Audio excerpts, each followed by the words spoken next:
अस्सलाम वालेकुम स्टूडेंट्स। उम्मीद है कि आप सब खैरियत से होंगे।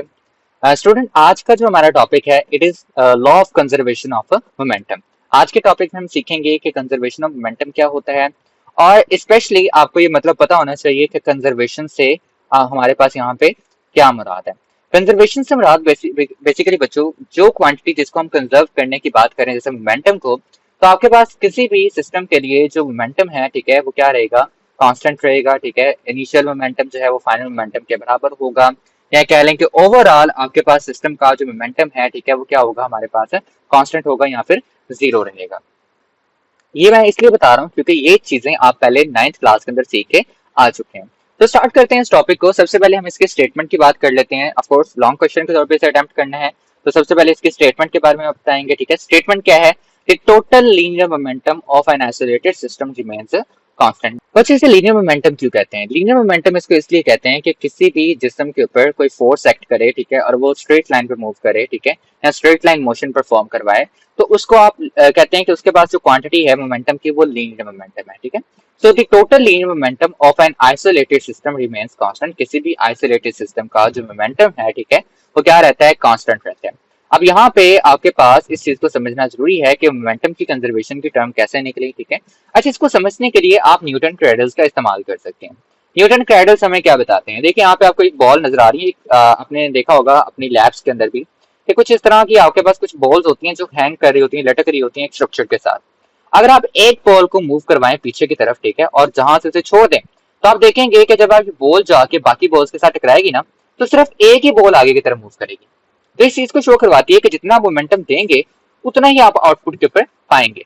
फिर अगर आप दो बॉल्स को लेकर जाकर छोड़ते हैं तो आप देखते हैं कि आगे से भी कितनी बॉल्स मूव करती हैं, दो ही मूव करती हैं। ठीक है, यानी जितना मोमेंटम इनपुट देंगे उतने मोमेंटम क्या मिलेगी, आउटपुट मिलेगी, जो आपको ये चीज शो करवाता है कि आपके पास इनिशियल मोमेंटम किसके बराबर है, फाइनल मोमेंटम के बराबर है, जो कि एम्फसाइज करता है कि आपके पास मोमेंटम की क्वांटिटी जो है वो क्या है, हमारे पास कंजर्व्ड है। अच्छा, अब अभी हमने यहाँ पे थोड़ी देर पहले एक वर्ड इस्तेमाल किया था स्टेटमेंट के अंदर, वो था आइसोलेटेड सिस्टम। आइसोलेटेड सिस्टम बच्चों क्या होता है? आइसोलेटेड सिस्टम आपके पास एक ऐसा सिस्टम होता है on which no external agency exert any force, जिसके ऊपर बाहर से कोई भी आपके पास फोर्स एक्सर्ट नहीं हो सकती। एक्सटर्नल का मतलब क्या होता है, बाहर से। ठीक है, कोई भी बाहर से फोर्स जो है वो इसके ऊपर नहीं एक्ट होती। ऐसा सिस्टम को आप किसका नाम देते हैं, आइसोलेटेड सिस्टम का नाम देते हैं। इसकी एग्जांपल क्या है? क्या आपने किसी ग्लास के वेसल के अंदर, ग्लास के जार के अंदर आपने कुछ गैस को जो है वो इनक्लोज किया हुआ है, ठीक है, एट अ कांस्टेंट टेम्परेचर। ठीक है, तो ये आपके पास कौन सा सिस्टम होगा, आइसोलेटेड सिस्टम होगा। इस सिस्टम के अंदर जैसे यहाँ पे देखिए मैंने एक जार बनाया हुआ है, इसके अंदर आपके पास गैस के पार्टिकल्स हैं। ये गैस के पार्टिकल्स आपस में तो कोलाइड जरूर करेंगे, आपस में टकराएंगे, लेकिन बाहर से इनके ऊपर कोई फोर्स जो है वो एक्ट नहीं करेगी। यानी ये बाहर की फोर्सेस से पूरी तरह से क्या है, आइसोलेटेड है, कवर्ड है। ठीक है, बाहर से कोई फोर्स इनके ऊपर अमल दरामद नहीं कर पाएगी। तो ऐसे सिस्टम को बच्चों हम किसका नाम देते हैं, आइसोलेटेड सिस्टम का नाम देते हैं। ठीक है, तो एक आइसोलेटेड सिस्टम को मद्देनजर रखते हुए हम क्या करते हैं, law of conservation of momentum को स्टार्ट करते हैं बाय इट्स एक्सप्लेनेशन। एक्सप्लेनेशन को देखें, आपसे कहता है कि कंसिडर करें an isolated system of two smooth hard interacting balls of masses m1 and m2। इससे पहले कि मैं बाकी की थ्योरी पढ़ूं, मैं आपको ये बता देना चाहता हूं कि हमने यहाँ पे बॉल जो है वो स्मूथ या हार्ड ही क्यों ली। स्मूथ हमने इसलिए ली क्योंकि देखें जो स्मूथ सरफेस होती है वो कुछ इस तरह की होती है, और जो आपके पास रफ सरफेस होती है वो कुछ इस तरह की होती है। ठीक है, जो रफ सरफेस होती है अगर आप इसके ऊपर किसी ऑब्जेक्ट को मूव करवाते हैं तो आपको फ्रिक्शन का सामना करने को मिलता है, लेकिन स्मूथ सरफेस के ऊपर फ्रिक्शन ऑलमोस्ट ना होने के बराबर होती है। ठीक है, तो आपके पास हम बॉल्स को स्मूथ इसलिए ले रहे हैं ताकि फ्रिक्शन जैसे कोई इफेक्ट प्रोड्यूस ना हो। हार्ड इसलिए ले रहे हैं कि जब बॉल्स आपस में टकराएं तो वो डीफॉर्म ना कर जाए। क्या ना कर जाए, डीफॉर्म ना कर जाए। ठीक है बच्चों, तो आपके पास दो स्मूथ हार्ड इंटरेक्टिंग बॉल्स हैं, ठीक है, जिनके मैसेज क्या हैं, m1 एंड m2 हैं, जो कि बेसिकली एक स्ट्रेट लाइन में क्या कर रहे हैं, सेम डायरेक्शन के अंदर मूव कर रहे हैं with velocity v1 and v2 respectively. जब वो आपस में कोलाइड कर जाते हैं, both the ball collide, and after collision ball of masses m1 m moves with velocity v1 prime and m2 moves with velocity v2 prime in the same direction as shown in figure। अच्छा, ये notes के तौर पे आप यही कर सकते हैं, पेपर में यही लिख लीजिए, बस ये डायग्राम सारी की सारी नहीं बनानी। ठीक है, सिर्फ ये वाली डायग्राम बना लीजिएगा, इस तरह से नहीं, जो आपकी बुक में बनी है आप वो वाली बना लीजिएगा। जरूरी नहीं है आपको कि आप फेस और आंखें बनाएं, ये सिर्फ आपकी इंजॉयमेंट के लिए। अच्छा, इसको मैंने सिर्फ पढ़ के बताया, आपको समझाया नहीं, वो इसलिए क्योंकि मैं इनको फिगर से समझाना चाहता हूँ। आप देखें आपके पास बॉल m1 है जिसका आपके पास m1 है जो v1 वेलोसिटी से क्या कर रही है, मूव कर रही है। m2 किससे मूव कर रही है, v2 वेलोसिटी से। दोनों सेम डायरेक्शन में क्या कर रही है, मूव कर रही है। अब हम चाहते हैं दोनों आपस में क्या करें, कोलाइड करें। ये कोलाइड कैसे करेंगी, जब आपके पास v1 वेलोसिटी ग्रेटर देन होगी किससे, v2 से।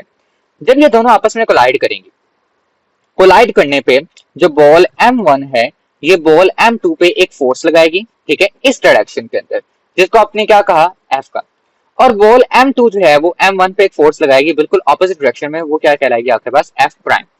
तो यहाँ पे आपके पास कौन सा लॉ फॉलो हो रहा है, जरा सोचें।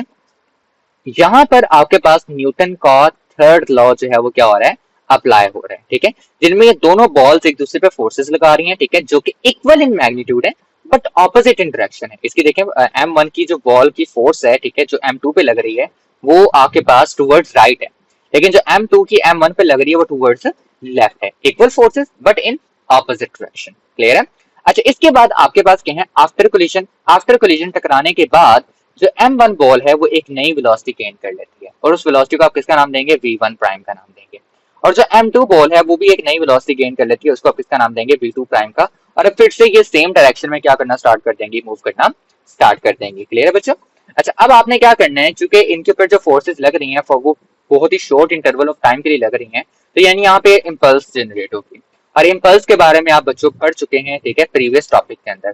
तो अगर आपने वो लेक्चर नहीं देखा तो मैं वीडियो के एंड पे और आई बटन के अंदर भी आपको जो है इसकी लिंक प्रोवाइड कर दूंगा, आप वहां से क्लिक करके उस वीडियो को देख सकते हैं। तो हमें क्या करना है, सबसे पहले जो चेंज इन मोमेंटम आ रहा है, ठीक है, मास m1 के अंदर, वो फाइंड करना है। अब इम्पल्स के थ्रू जो हमने चेंज इन मोमेंटम फाइंड किया था वो क्या था, impulse is equal to f multiply by t is equal to mvf minus mvi। यही चीज हमने यहाँ पे लिखनी है, बस थोड़ी सी चेंजिंग करनी है, वो चेंजिंग क्या है। अब हम चूंकि बॉल m1 के लिए फाइंड कर रहे हैं, ठीक है, तो m1 जो है वो m2 पे फोर्स कौन सी लगा रही है, f लगा रही है। तो ये क्या आएगा, f multiply by t is equal to final momentum. Final momentum क्या है, फाइनल मोमेंटम ये है आपके पास, ठीक है, m1 v1 प्राइम, क्योंकि ये कोलिजन के बाद का मोमेंटम है, ठीक है। तो क्या आएगा, m1 v1 प्राइम, सेंटर में क्या है, माइनस, ठीक है। और उसके बाद क्या है, इनिशियल मोमेंटम। इनिशियल मोमेंटम क्या है, m1 v1, वो यहाँ पे लिखेंगे m1 v1। क्लियर है बच्चों, इसको नाम देने क्वेश्चन नंबर 1 का। अब सिमिलर काम आपने किसके लिए करना है, m2 बॉल के लिए करना है। m2 बॉल के लिए आप काम करेंगे, ठीक है। m2 जो है वो m1 पे कौन सी फोर्स लगा रही है, f प्राइम। तो आप यहाँ पे लिखेंगे f prime multiply by t is equal to, same वही काम होगा लेकिन जस्ट क्या होगा, m2 v2 आ जाएगा, m2 v2 prime minus m2 v2। इसको नाम दे दे क्वेश्चन नंबर 2 का।